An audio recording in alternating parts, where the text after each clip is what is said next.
I was running errands in town yesterday, and I stopped a little store that I stop at all the time.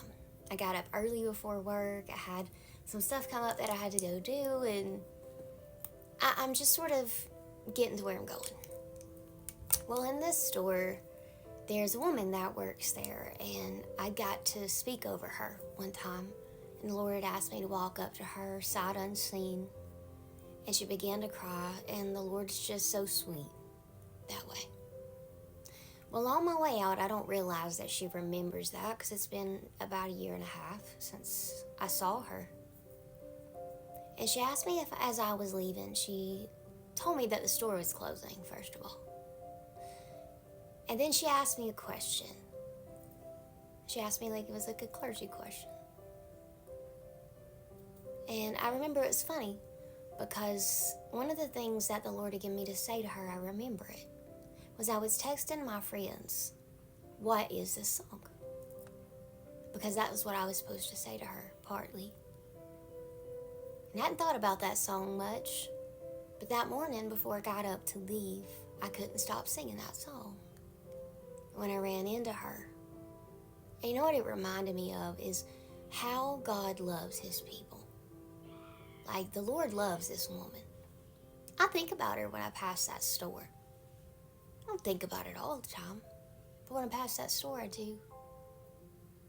But the Lord thinks about her all the time. And I wasn't even going to go there. I didn't really want to go anywhere, but I had things to do and get done, and just saw it, thought I'd stop by. You know, God has divine appointments for us if we're willing to take them.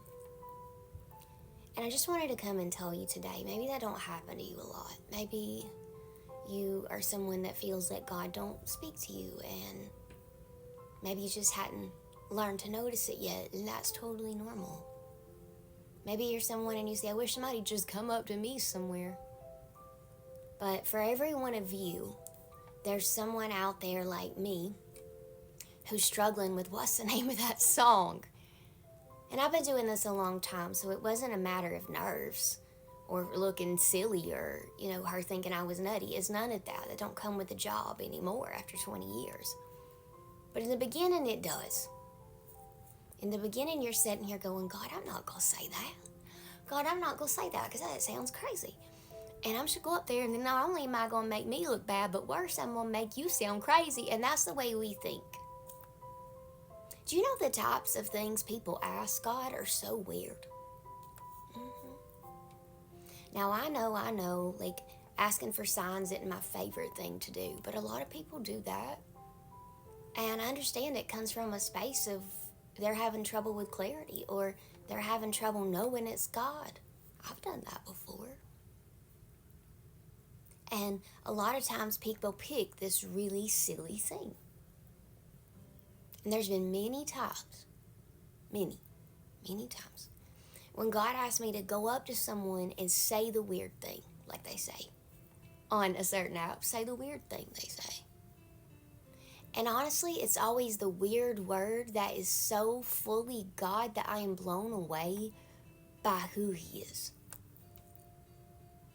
And without telling anybody's business, let me just say some of the things God has had me say would make you think, you didn't worry about saying that at a point when I was young. Sure. I was like, we're about 20, I'm not.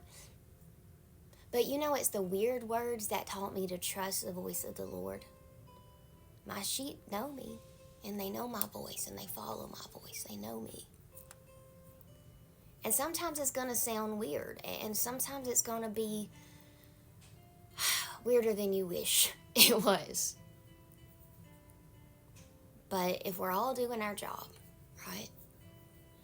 If we're all doing our job, then the intercessors are praying, and the prophetic people are prophesying, and the preachers are preaching, the teachers are teaching. And if we're all doing that, then the people that sit out and say, God's not listening to me, will be so few and far between. But at the end of the day, you don't need us. That's the beauty of this thing. You don't need me. You don't need me. You need God. But I just kind of remind you today, God does want to talk to you. He thinks about you all the time. And you don't know how many times someone has crossed your path saying, man, I want to say that, but that is so weird. And sometimes the answer you want is sitting here dependent on somebody else's obedience. And sometimes that sucks. And that's why it's so good to know God for yourself. And if you feel like you're not hearing him, just go to the Word. Go to the Word and go to the Word and go to the Word until you know his voice. And then keep going to the Word. Because the Word will always be better than anything that I have to say or anybody else. Just want to remind you today that God loves you. And he's not forgotten. He's not forsaken you. And I know it's hard. Been there. It's hard on both sides. Been there too. But you will be able to open your mouth one day without fear. You got to practice it though. You got to be willing to look silly so God can prove himself right to you. And if you're waiting on the Lord, you just got to be willing to wait. He's worth the wait, you know. He's never let me down. And he's no respecter of persons. So if he's never let me down, then I don't expect him to start with you.